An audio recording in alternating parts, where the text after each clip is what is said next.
Hello, this is Hal Donaldson of Convoy of Hope, and today I'm standing in Swannanoa, North Carolina, which was devastated by Hurricane Helene. This is already considered one of the worst natural disasters in American history. Today I want to say thank you to my dear friends at North Point. Thank you, Pastor Stanley, for all your generosity, your friendship through the years. We're here today meeting needs in large part because of your generosity and kindness. I've traveled to hundreds of disaster zones, including Katrina, the earthquake in Haiti, and the tsunami in Indonesia. And this is one of the worst I've ever seen. This will be a long-term response for Convoy of Hope. We plan to be here for many months, helping survivors put their lives back together. And as the country mourns the lives that have been lost and as families search for those who are still missing, Convoy of Hope response teams and volunteers from churches and businesses are on the ground in places like this, hard-hit areas. We're distributing food and water and emergency supplies in 6 states, North and South Carolina, Florida, Georgia, Virginia, and Tennessee. Now, to date, more than 100 semi-truckloads of supplies have been distributed, and many more truckloads are on the way. I just want to say on behalf of the families and children ravaged by this hurricane, thank you. Thank you for partnering with us to bring them help and hope during these uncertain times. In the coming weeks, undoubtedly, news coverage of this tragedy will wane, but the needs of those affected will be ongoing. With your help, we pledge to be here for the long haul. But God bless you, and thank you again for caring and giving. Yeah, that's incredible. Yeah.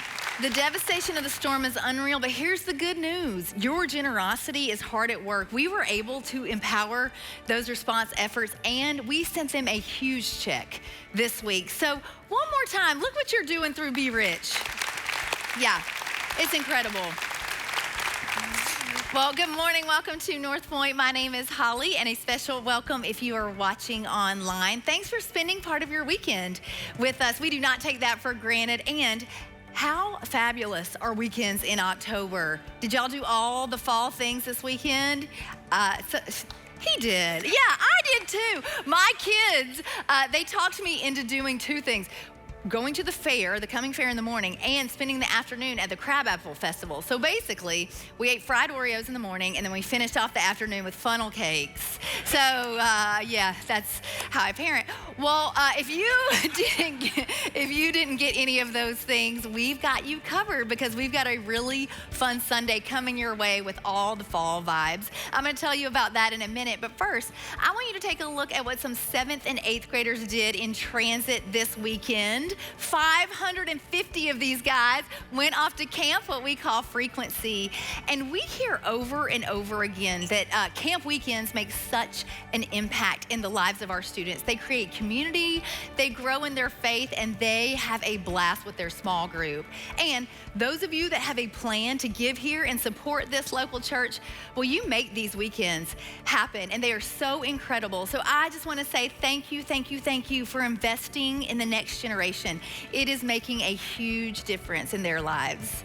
And speaking of the next generation, we've got an amazing weekend coming for them at the end of October. We call it Fall Fest. Now, it's happening in 3 weeks, so you want to mark your calendar for October 27th. There is going to be a mega awesome costume party in Wonderland and Upstreet. And then in transit, they're going to compete for best costume during Trick or Transit. And then our high schoolers, they take over the lawn Sunday afternoon. They host their version of Fall Fest. So we have all the fall fun for everybody, and it's a perfect time to invite a friend or neighbor to experience North Point for the first time. And today, if it is your first time here, well, a special welcome to you. We'd love to meet you if you're up for it. I'd invite you to stop by Connections right after the service today. We've got a special gift for you. We'd love to answer any questions that you might have about North Point. Or if you want to start this conversation digitally, then you can just hit the QR code on the back of the seat in front of you. Look for the Connect With Us card on our Top 3 site. And if you give us some of your information, our team will reach out to you this week. We'd love to help you get connected around here. Well, we've got a great service for you this morning. Andy is here. He's bringing us a brand new message. But before we hear from him, we're going to sing a bit with Mark, Mike, and Allison. So if you will, stand up, say hello to somebody, and tell them what fall delicacy you prefer, fried Oreos or funnel cake.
sand. All other ground is sinking sand. My hope is built on nothing less than Jesus' blood and righteousness. I dare not trust the sweetest frame, but wholly lean on Jesus' name. On Christ the solid rock I stand. All of the ground is sinking sand. All of the ground is sinking sand. All of the ground is sinking sand. All of the ground is sinking sand. Amen.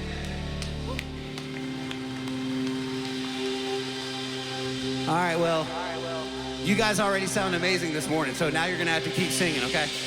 All right.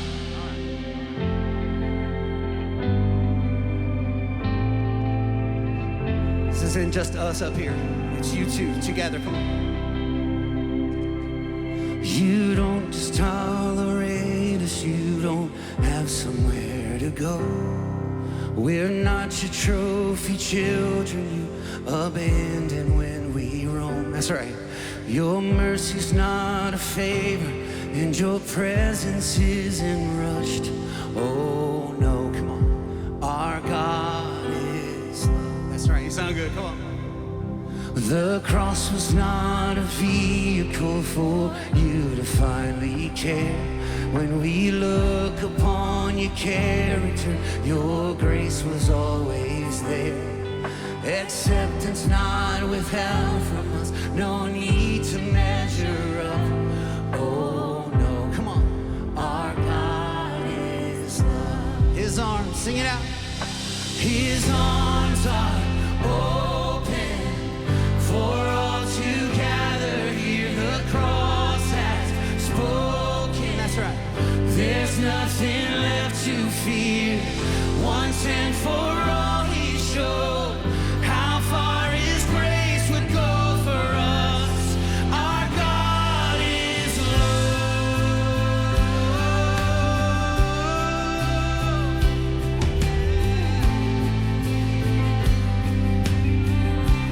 Come on, keep going. How vast the Father's heart for us will never reach the end. I thought for sure I found it, but he proved me wrong again. So much higher, so much wider, so much deeper than we know. Oh, our God is love, and his arms are open for all to gather here. The cross has spoken. There's nothing left to fear. Once and for all he showed how far his grace would go for us. Our God is love. Whatever picture I have isn't big enough. Whatever picture I have isn't good enough. Doesn't come close. Whatever picture I have doesn't sum you up. Couldn't sum you up. That's good. Whatever picture I have isn't big enough. Whatever picture I have isn't good enough. Nowhere close. Whatever picture I have doesn't sum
much for singing with us. Y'all can go ahead and take a seat. And speaking of that incredible love, you guys have shown some crazy love to this community during this Be Rich season. So we talked about it before, but we're gonna take even a deeper look.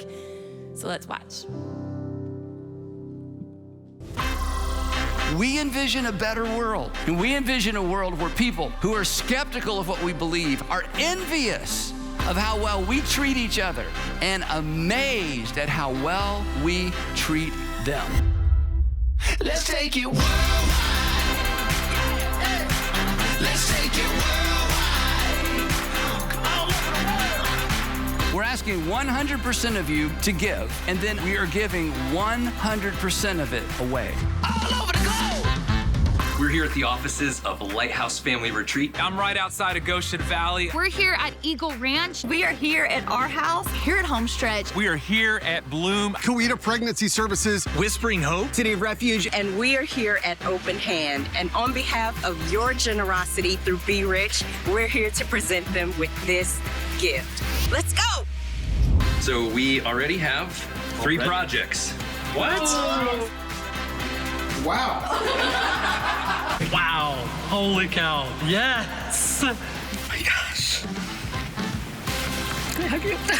Please. Oh my goodness. Oh my goodness. Thank you. Oh, whoa! This is big. This is a big deal. We would love to fund a tiny house. Yay! Oh my goodness. I'm here to give Stop a it. gift, another gift. I'm like, I don't know what to do. Wow, that is incredible. Holy man. Oh my goodness. Thank you guys so much. Woohoo! Oh my. So it's a gift or expansion into the DR. So. There you go. We have a check for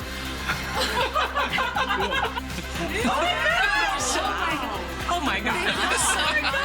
An envelope for you that you can open right now. Are you kidding me? Oh my goodness. I'm gonna cry. Wow. Oh, this is awesome. Thank you so much. This is gonna help us reach more people. We can bring medically tailored meals to those folks who are dealing with cancer, with heart disease. We're gonna be able to give away 2 cars to graduates from our programs. Thank you so much for your generosity and for the way that you guys always come and lock arms with us. You guys have, over the years, supported us in the ways that we needed the most support, and that means so much to us. We want to keep serving more families, strengthen more families, and so this is gonna help us to do that. These gifts empower us to be rich in heart and home so that we can do the work that God has given us to do.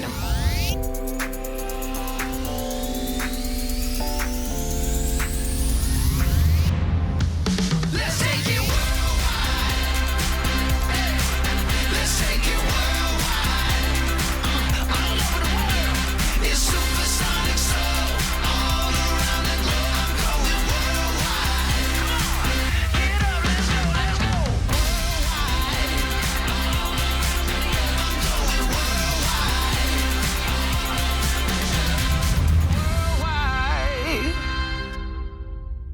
Way to go.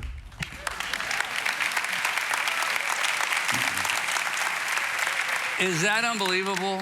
You did that in like 4.5 weeks. You gave almost $6.8 million. In fact, by the end of today, it'll probably be $6.8 million, which means next year this time, you're gonna cross the $100 million mark that you have given away to local communities around this state and in different selected communities around the world. And I just think, whenever I tell other churches and talk to pastors about our churches, this is what I talk about. I'm like, yeah, we're doing some great things, but let me just tell you, it's not about sermons and songs. This is a group of people who understand how to be the hands and feet of Jesus in the most practical kind of ways.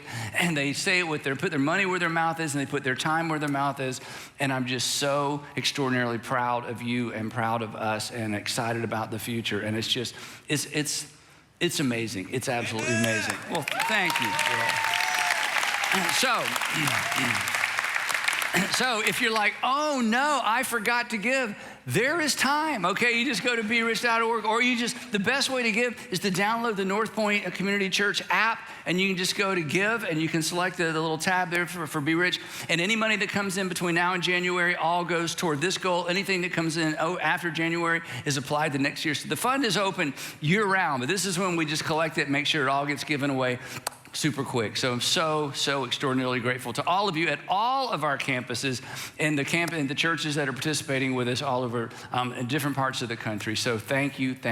You should be so proud of yourself. Now, before I jump into today's message, real quick, I want to tell you about what's coming up. Next week, I'm starting a brand new series. In fact, Joel and I are going to tag team on this. I'm going to do parts 1 and 2. He's doing parts 3. I'm doing parts 4. So I'm more tag and I'm a guess he's team. Anyway, so, and the reason he's doing part 3 is I've asked him to tell you a little bit of his story. But the title of the series is Miracles Then and Now. We're going to talk about miracles. We're going to talk about how to get one, if you can get one. We're going to talk about, do you have to believe in miracles to be a Christian? And we're going to define what a miracle is. So the beginning of a series is the best time to invite a friend to church to come sit with you, to say, come sit with me. So that begins next Sunday. It's going to be a lot of fun, talk about some practical stuff. And anyway, don't miss that opportunity that begins next Sunday. Now, to begin today, here is one of the most, audacious, challenging instructions that Jesus gave his first century apostles. Sometimes we talk about them being the disciples, sometimes apostles. But in the first century, a disciple was anybody who followed anybody, but the apostles were like the 12, we would call them the 12 disciples or the 12 apostles. So here's one of the most challenging instructions or imperatives he gave them. One day, one afternoon, standing outside, he turns to them and he says this. He says, you give them something to eat. You give them something to eat. And you probably know the story. He'd been teaching most of the day. There's thousands of people. It's an enormous crowd. They're out kind of in the middle of not quite nowhere, but almost nowhere. And the disciples, or his 12 apostles, are getting hungry, and they're tired, and they're assuming everybody else is hungry and tired. And so they instruct Jesus, which you should probably never do, but they did. They got together and said, Jesus, we want to tell you what you need to do. Jesus, it's an imperative. Jesus, send the crowds away. Literally, they say to Jesus, release the people, let the people go, which is something you'd like to tell me probably every Sunday at some point if I go too long. But anyway, so they say, Jesus, release the crowds, send the crowds away so they can go to the villages, surrounding villages, to buy themselves some food. And of course, the apostles are probably like, hey, we would like to go to the surrounding villages and buy ourselves some food because we've been out here a long time. And Jesus stares out at the crowd, then looks back at the apostles and smiles, and he says, they don't need to go away. You give them something to eat. To which the apostles thought, there he goes again. And asking us to do something he knows that we're incapable of. Asking us to do something that we can't do. And yet he's expecting us to do. You guys, there's thousands of people. You give them something to eat. So 14 years ago, I'm having lunch with a gentleman who attended our church, and I had never met him before. I met him briefly on a Sunday, and I said, hey, let's have lunch. And he hadn't been attending that long. And he'd had an amazing story in terms of his business life. And I said, tell me your whole story. And to my shock, as a kid, he spent years in a children's home and then in the foster care system. And he just began to tell me this story. And eventually, toward high school, and in high school, he ended up with a family in Gwinnett County, a Christian home, in an intact, healthy, kind of traditional family. And this is how he described it to me. He said, Andy, it was amazing to me that there was a man who came home every day from work. He had a job, he supported his family, the family had dinner together around a table, and there was no yelling, and there was no chaos, and he said, I honestly had never experienced anything like that. It was like this family created a category for him.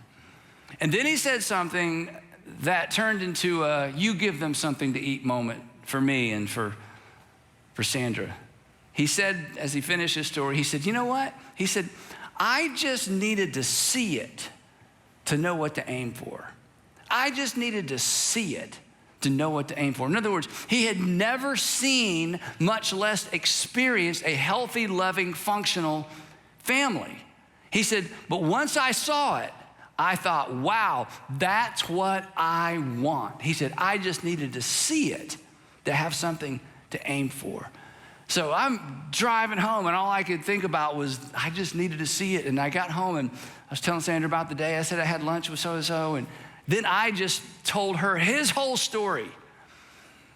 And as I'm telling her his story, we just knew this was something we were supposed to do. So after 1 year of being empty nesters, just 1 year of being empty nesters, we filled out all the paperwork, did our CPR training, had the home visits, and we were in and we were foster parents for 10 years. Woo! And nothing, no. Thank you, appreciate it, but that's not why I'm telling you this story. And I'll tell you that nothing stretched us, and I'm just speaking personally, and nothing built my faith more as an adult than interacting with kids from difficult environments, and in some cases, meeting their parents and navigating the complexities of their life. And nothing exposed the selfishness in me more than that experience. And yes, we gave some kids a picture of what could be and what should be, and in some cases, a picture of family that these kids had never seen and never experienced. But something else happened as well. We were introduced to, in fact, we weren't just introduced to, we were immersed in a world that we'd heard about, but knew very little about. And suddenly a category had names and faces and stories. And suddenly a category of people became relationships that we would stay connected to for years after these kids moved out of our home. Relationships that we still have. And we can never unsee what we saw, never unhear what we heard, and never unexperience what we experienced. And we're different people. We were changed.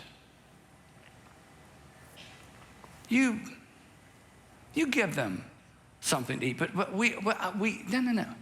You give them something to eat. Today, we're launching phase 2 of our annual generosity initiative, Be Rich. And real quick, if this is new to you, if you're new to one of our churches or you're new watching online for the first time, just a quick summary. Every year we launch as a network of churches a wave of generosity to our local communities and to selected communities around the world. This is an opportunity that we take to give, serve, and love, but not just give, serve, and love in a general way. This is our opportunity to give and to serve, to love in the name of Jesus. And we call it Be Rich because of something the Apostle Paul said in one of his letters to Timothy, who was a young man he was mentoring to become a person to do ministry. And if you're familiar with the New Testament, you're familiar with 1st and 2nd Timothy, and these are letters that Paul wrote to Timothy. And in one of those letters, he said this. In fact, Paul had just gotten out of prison when he wrote this. Paul writes to Timothy, he says, I want you to command those. In other words, this is a big deal. Command those who are rich in this present world. And to be rich in this present world in the first century just meant you had extra. And honestly, compared to most people in the world, we are rich in this present world because most of us have extra. So we're included in this. And of course, you don't feel rich because you know people who are richer. And some of you don't feel rich because you don't have any financial margin. And margin is what makes you feel rich and gives you peace. That's a subject for another day. But anyway, he said, to those who are rich in this present world, command those people to do good in a way that only rich people can do. And command them to be rich, not get rich, but command them to be good at being rich. Command them to be rich, not just in their personal wealth, but command them to be rich, in other words, in terms of extra, be rich in good deeds, and to be generous, not stingy, and to be willing to share. And why did the Apostle Paul command Timothy to tell the rich people that? Because even back then, people who had extra and who had extra to share and had extra time to do good were inclined not to, for a variety of reasons. In fact, they had a reason that we don't have. In fact, they had a big excuse not to be generous and willing to share. Because in the Greco-Roman culture, compassion, I shared this a few weeks ago, compassion was not a virtue. And being generous was not a virtue. In fact, it was considered a weakness. It was considered feminine. Only women are generous and only women are compassionate. It's because they're weak-willed people. Because they believed that the poor and the sick were poor and sick because of something they'd done in a previous life or because of the disfavor of the gods. So they actually had, in their way of thinking, a religious reason not to be compassionate or generous because they were messing with, and they didn't use the word karma, but we know what karma is about. They were kind of messing with that person's karma by being generous to them, and were in conflict with the gods. And, you know, these people were getting essentially what they deserve. So why would I interfere with that? So generosity was reserved for people who could return the favor. In other words, I'm gonna be generous to you because one day I might be in need and you're in a position to help me. And I'll do for you so that one day I can come back to you and say, hey, now it's your turn to do for me. I mean, this was their way of thinking. Why in the world would you help somebody who can't help you back? And why in the world would you lend to somebody who can't lend back? And why in the world would you be generous to somebody who can't be generous back? I mean, that was just nonsense in their way of thinking. And then came Jesus, who introduced an ethic in the world that turned part of the world upside down. And the reason we think the way we do about compassion and generosity is not because we're good people. It really is a shadow of and a leftover of the compassion that came from and through the church because of the teaching of Jesus. Because central to the teaching of Jesus was an ethic that demanded the opposite. He said, no, they have it all wrong. This is how your heavenly Father sees the world. You are to do good. You are to do good for those who can't return the favor. That's what real good is. In fact, and then he turned it up a notch for Jesus followers. He said, in fact, you're to do good for those who won't return the favor. You are to love and to love on and to serve and to be good to your enemies. And why would Jesus teach that? He said, let me tell you why. Because this is how your heavenly Father has treated you. We're good to people who aren't good to us because God, through Christ, was good to us when we weren't good to him. That God extended his grace and mercy to you, knowing there's no guarantee that you're gonna extend that grace and mercy back or that grace and mercy to anybody else. So this kind of good for those who can't return the favor and good for those who won't return the favor, this is the goodest kind of good. This is the best good. This is the most Christ-like good of all. So here's how it works. Coming back to the Be Rich thing for just a second. We partner with the best nonprofit organizations in all of our communities. Anytime we plant a church or start a new campus, one of the first things we do is find the best nonprofits in that community, faith-based or non-faith-based, whoever's doing a great job, and we say to them, hey, we want to partner with you. We basically our staff reaches out and says, give us your wish list. What would make a big difference for you as an organization, and what would make a big difference for the lives of those that you're serving? What would help you make a big difference in the lives of the people that you're serving? And we get the wish list. We don't make any promises because we don't know how much is going to come in. We don't know who's going to show up. And then we essentially launch Be Rich.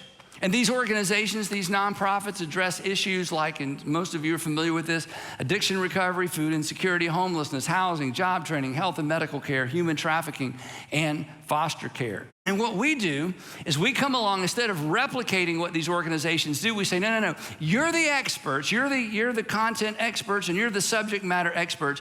We just want to support you. So we support them with financial resources, and we support them with volunteers. Now, we just celebrated your financial generosity to our nonprofit partners in our local communities and selected partners globally. And today, as I said a few minutes ago, we're launching the second phase of Be Rich. We're launching today the serve phase. Give, serve, love. Give, serve, love means this.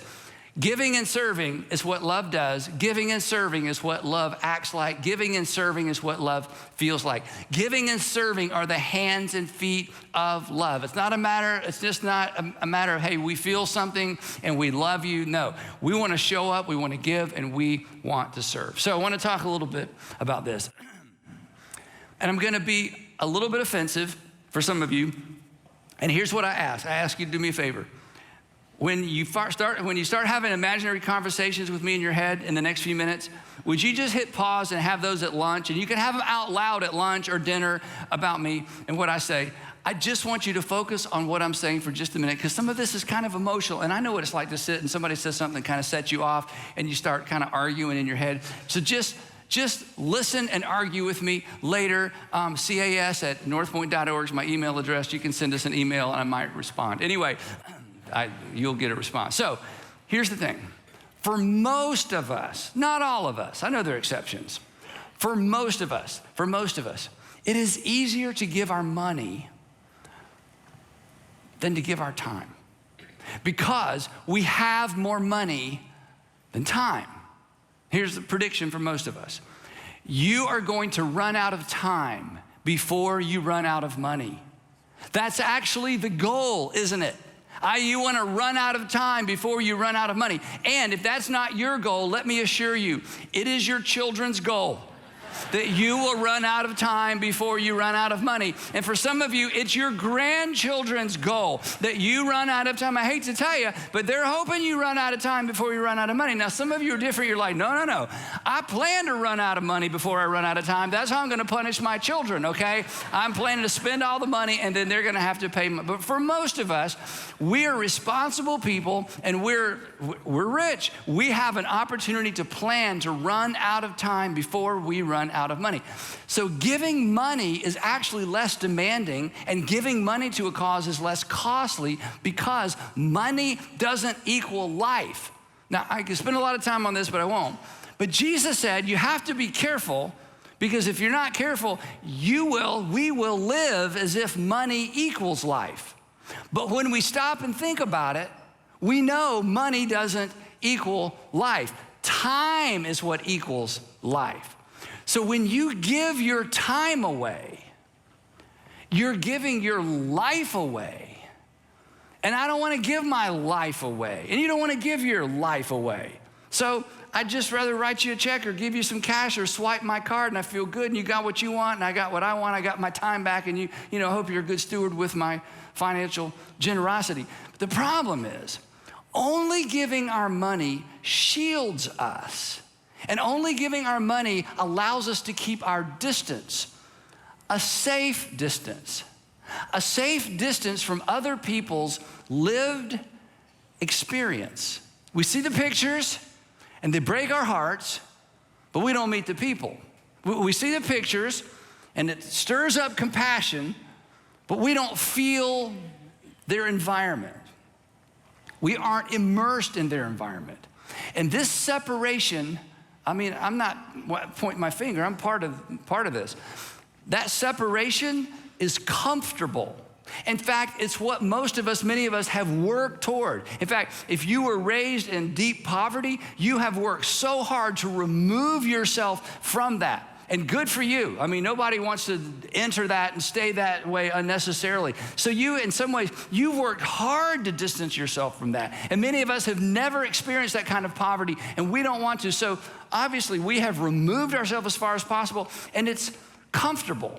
But if we're not careful and if we're not intentional, that comfort can become unhealthy, because ultimately it reinforces certain kinds of division. It definitely creates some misunderstandings, and it underscores some false assumptions about individuals, and it underscores some false assumptions about groups of people in our nation, in our city, and definitely in the world. Now, what I'm about to put up here, I've told you multiple times, I'm going to keep telling you, and I just would hope that this would become part of the filter through which you live your life and through which you, interpret I don't know, what happens in the world and the way you experience the world. The further away you are, the further away we are from a problem, the simpler the solution appears to be. Always. This isn't a good or bad thing, it's just a thing. The further away you are from a problem, the simpler the solution appears to be. This is why we say things, and me too, it's like, why do they act that way? Why do they respond that way? Why would they do that? Why don't they get their act together? Why don't they start? Why don't they stop? What's wrong with those people? It just seems so simple to me, all these miles away. For example, and this is where you're gonna, maybe take the exit ramp, but don't, okay? If you were in charge of fixing the problem or the tension at our southern border, it would be fixed by now, right?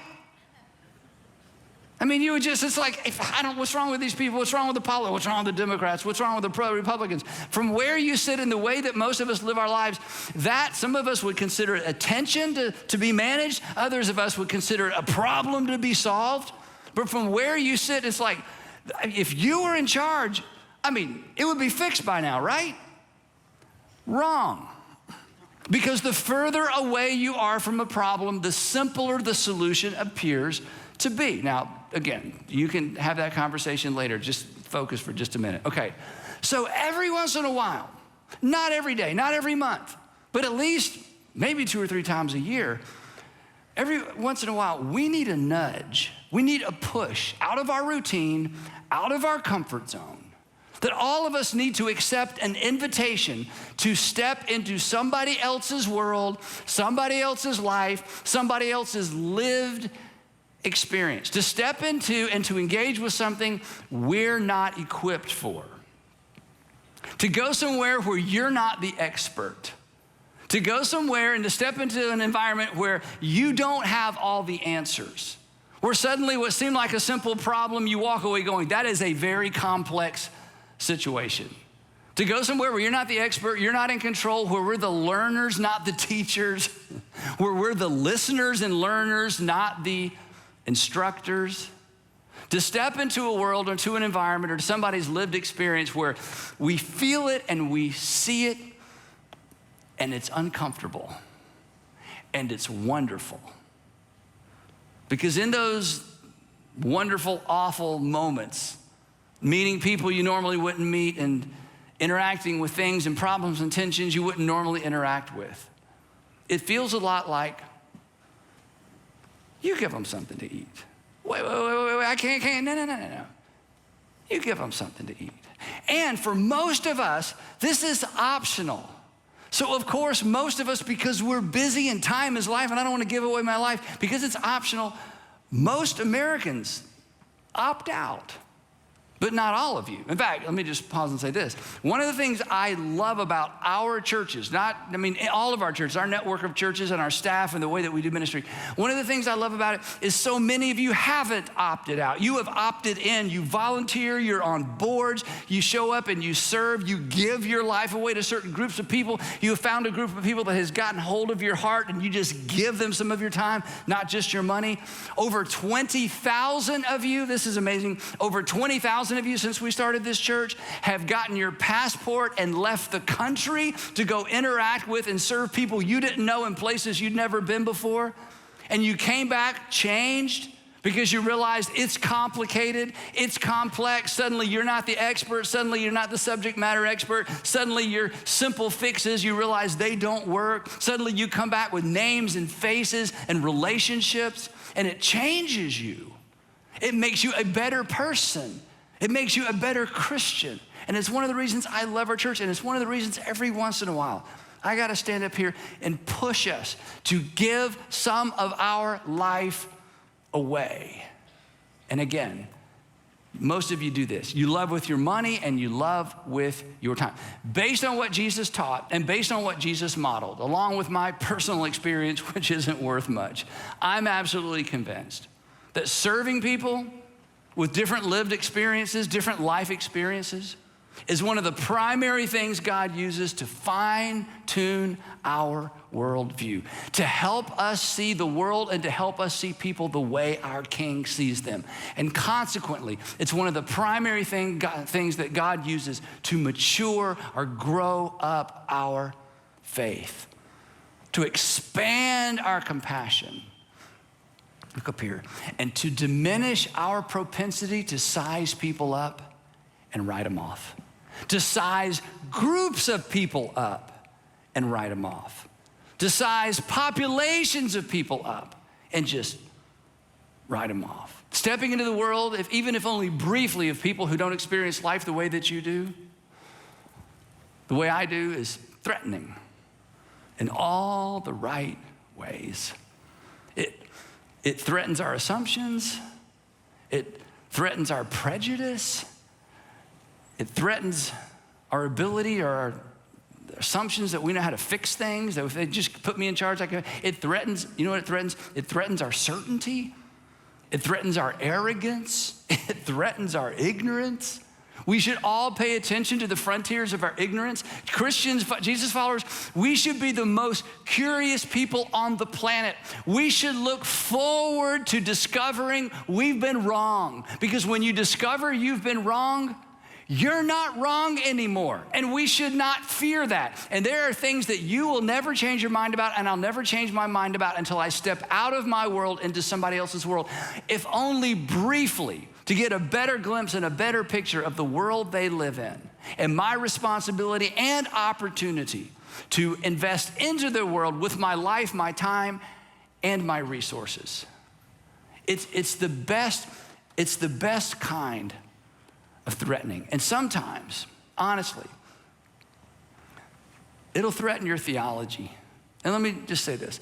I don't know for sure, but I doubt there's anybody watching, there's anybody at any of our churches today who love to read and study the Bible more than me. I just can't imagine that you do. And I'm so grateful in this season of my life, I have so much more time to just read and study for myself, not sermon preparation. But I'm telling you, there are things that God cannot reveal to me, and I'm just gonna put this on you, and cannot reveal to you simply reading and studying the scriptures that I get up every morning way earlier than I used to even to study. Because the lived experience of other people and giving your life or your time away to other people becomes a commentary on the words of Jesus. Many of you know this because you went on a Global X journey. You signed up and you went on a trip and you came back and you opened the scripture and it's like, I never saw that before, or I never saw it that way before. Because your context for understanding the scripture was your lived experience, not your fault. But suddenly, when you are forced to incorporate into your reading of scripture what's happening all over the world and what some people wake up to every single day, the scriptures come alive in a way they never have before. They don't just come alive. There is insight and takeaways that you can't get without stepping outside your lived experience and stepping outside of mine. If we allow it to, serving others brings our worldview into alignment with the worldview of our King. And in this way, it makes us more like our King. Think about it. Come on, we're Christians. Our King who refused to keep his distance. Our King who became one of us and lived among us. Here's something that doesn't get enough airplay, and it's because the Gospels don't tell us much about it. But Jesus, who we worship, Jesus our King, Jesus the Son of God, Jesus lived his first 30 years, maybe more. But think about this. The first 30 years of his life, he lived in a village smaller than some of your neighborhoods. He lived in a village significantly smaller than any of the towns that we live in. And in those 30 years, he worked with his hands, and he dealt with unreasonable people, and he dealt with good people and not so good people, and he dealt with unfaithful people and faithful people. And as the oldest son, he ended up responsible for his family and took care of his family for 30 years before he shows up in the Jordan River Valley, and John the Baptizer, recognizes him as the Son of God, the Lamb of God that came to away the sin of the world. So for 30 years, he lived among his people and experienced their lived experience.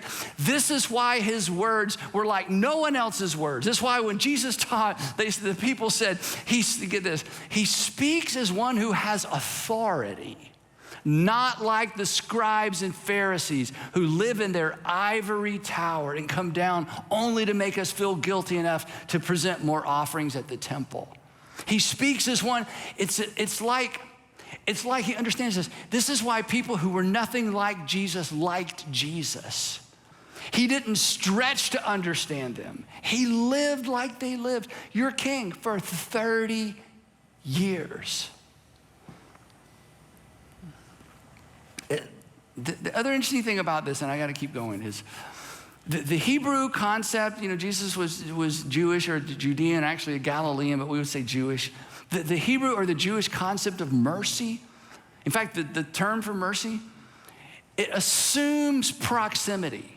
And this makes sense when you think about it, because in ancient times, you could not show mercy from a distance, right? You couldn't write a check and send it. You couldn't call them up and say, no. The only way to demonstrate mercy in ancient times is You had to be close to someone. And this concept, the word for mercy, it assumes proximity, that you were close enough to feel what they feel and see what they see and smell what they smell and experience what they experience.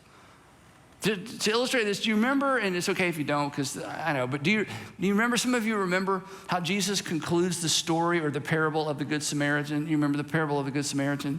You know, and Jesus makes the story up. The whole thing is fictitious to make a point. You know, a man is robbed and he's bleeding out by the roadside, and a religious guy comes along and walks around him. He had good reason to, you know, in his way of thinking. Another religious person walks around him, had good reason to, his way of thinking. And then a Samaritan comes along, and everybody in Jesus' audience, when he's telling this parable, they're like, you're not going to make the Samaritan the hero, are you? And Jesus is like, yeah, watch me, you know. But here's my question. Do you remember the question that Jesus ended the parable with this question, referencing the three men who saw the man who was bleeding out by the roadside? Here's the question he asked. He said, which of these three do you think was a neighbor to the man who fell into the hands of the robbers? The two who felt bad for him, or the one who engaged with him? And another question, backing up even further, do you remember what prompted this parable to begin with?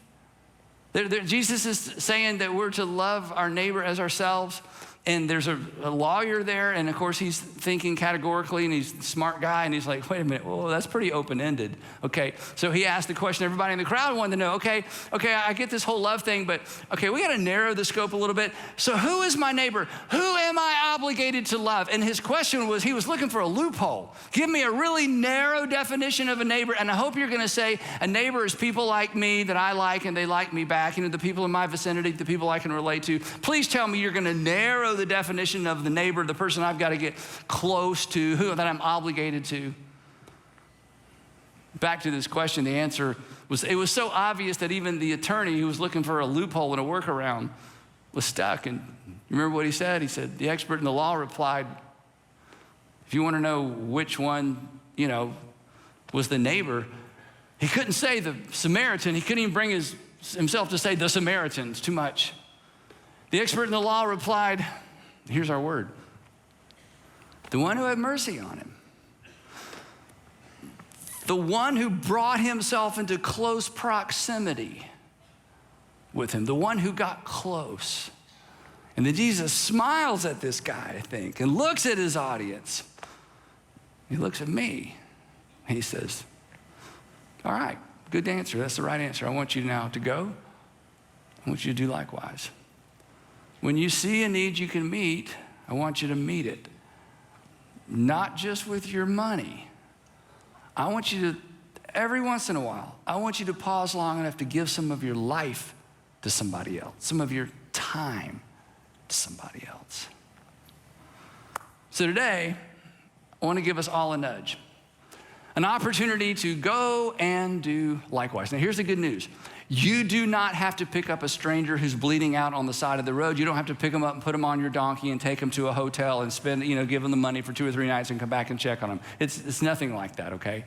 We just want to give you a nudge to do something for someone who can't return the favor, or maybe who won't return the favor even if they could.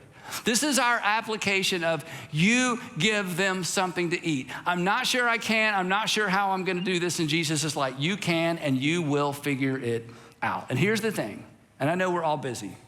Trust me, we're all busy. And this is what Sandra and I would tell you.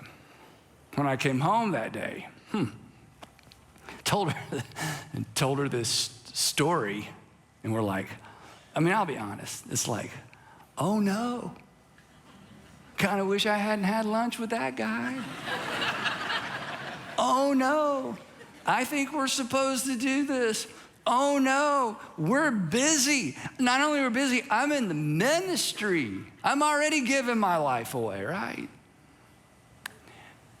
You have no idea what hangs in the balance of your decision to give a piece of your life away to a group of people who don't expect it and can't return the favor. And whatever's hanging in the balance, listen, you'll miss it if you resist it. and I don't want you to miss it. And I want our churches to constantly and to continue to be characterized, not simply by financial generosity, but by a group of people and leaders and volunteers. And so many of you already do this, so I know I'm kind of preaching to the choir, who are willing and looking for opportunities to give a piece of their life away. So here's the thing, and I'll finish. We have some specific opportunities we would love for you and your family to consider between now and Christmas, okay? So this isn't right out here next week, between now and Christmas. And someone at your campus or someone at your church is gonna come in just a minute and show you how to engage with that. But here's the thing, and then we'll get to that. Here's the thing, and you know this, but I'll say it anyway. When you do for others, when you do something for others, it does something for others. But when you do something for others, it does something for you. But more importantly, when you do for others, it does something in you.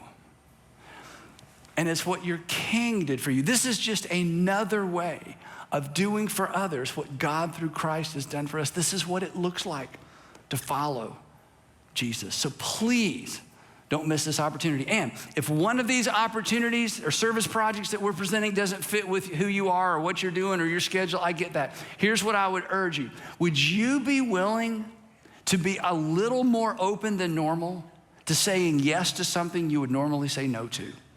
Would you be willing to be a little bit more open to doing for others, giving a piece of your life away in a way that normally you wouldn't?